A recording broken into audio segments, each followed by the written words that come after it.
So, Assalamu alaikum dear students. Today we are going to discuss about determinants.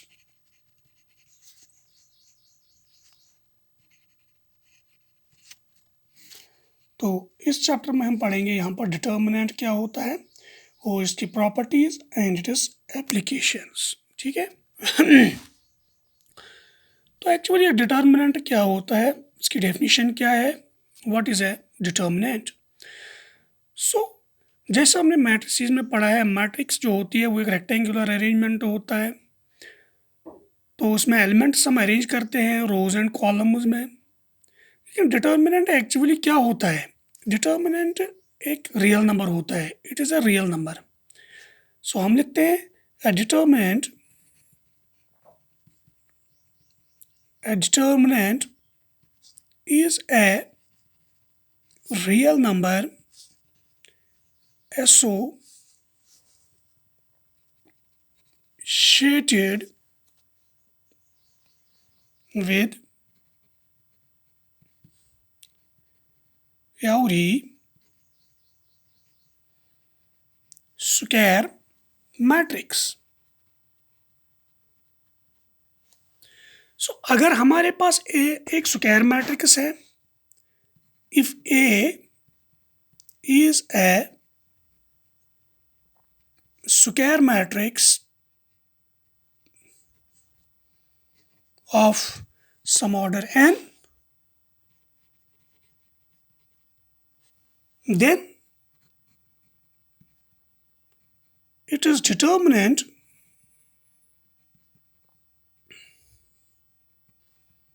is denoted by this is determinant A, or we say that delta।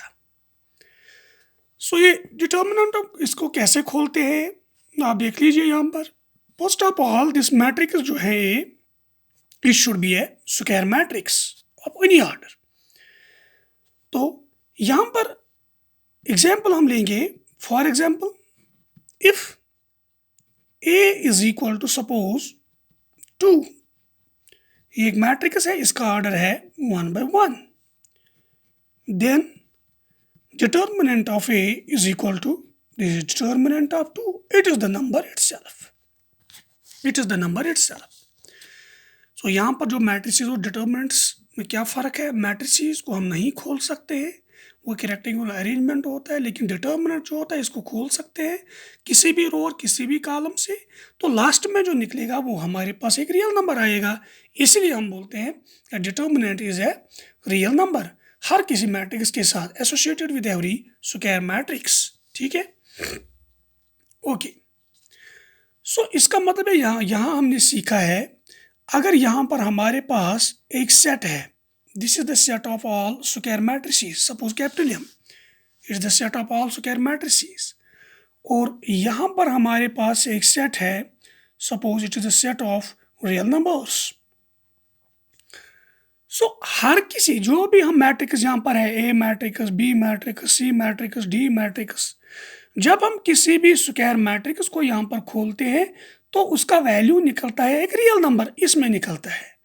तो इसका मतलब है इसका भी value निकलेगा एक real number, A1 suppose, इसका निकलेगा A2, इसका निकलेगा A3, इसका निकलेगा A4, यह सारे रियल नंबर्स हैं।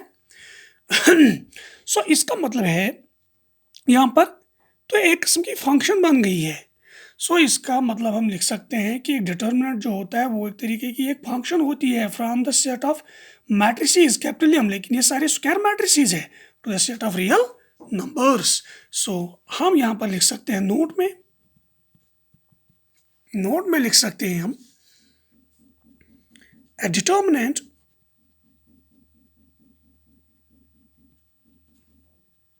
Is a function f such that m to r from the set capital M of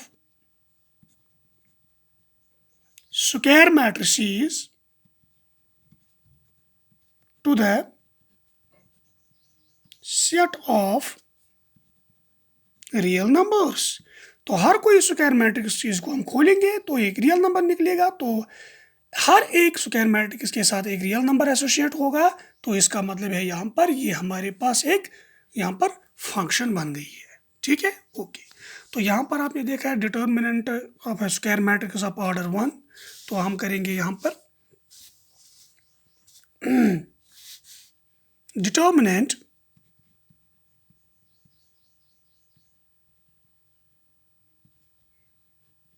of A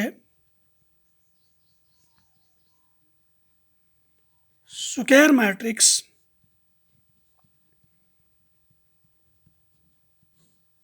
of order 2। तो कैसे करेंगे हम लिखेंगे A is equal to, suppose एक स्क्वायर मैट्रिक्स है A B C D, तो यहां पर एक स्क्वायर मैट्रिक्स है। देन जब हम इसको खोलेंगे डिटर्मिनेंट ऑफ A, तो किसके बराबर आएगा? This is A B C D। सो हम किसी भी रो और किसी भी कॉलम से खोल सकते हैं, तो इसका मतलब है ये किसके बराबर निकलेगा? इसको इसके साथ, इसको इसके साथ, A into D, this is minus times C into B. तो ये माइनस कहाँ से आया है हम आपको आगे बताएंगे जब हम पढ़ेंगे माइनर्स एंड कोफैक्टर्स। सो इसको इसके साथ डायगोनल एलिमेंट्स और इसको इसके साथ, लेकिन ये माइनस टाइम्स है, तो हम निकाल सकते हैं it's a determinant of a square matrix of order 2। ठीक है, सो यहाँ पर एक अहम पॉइंट है, यहाँ पर हम डिटर्मिनेंट को कैसे लिखते हैं? सो इसको क्या बोलते हैं? It is determinant of A, it is determinant of A, not mod A. तो ये मॉड ए नहीं है, actually it is determinant of A, it is not mod A. ठीक है, ओके। दूसरा point, only square matrices exist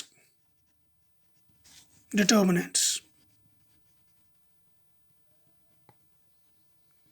खाली determinant किसको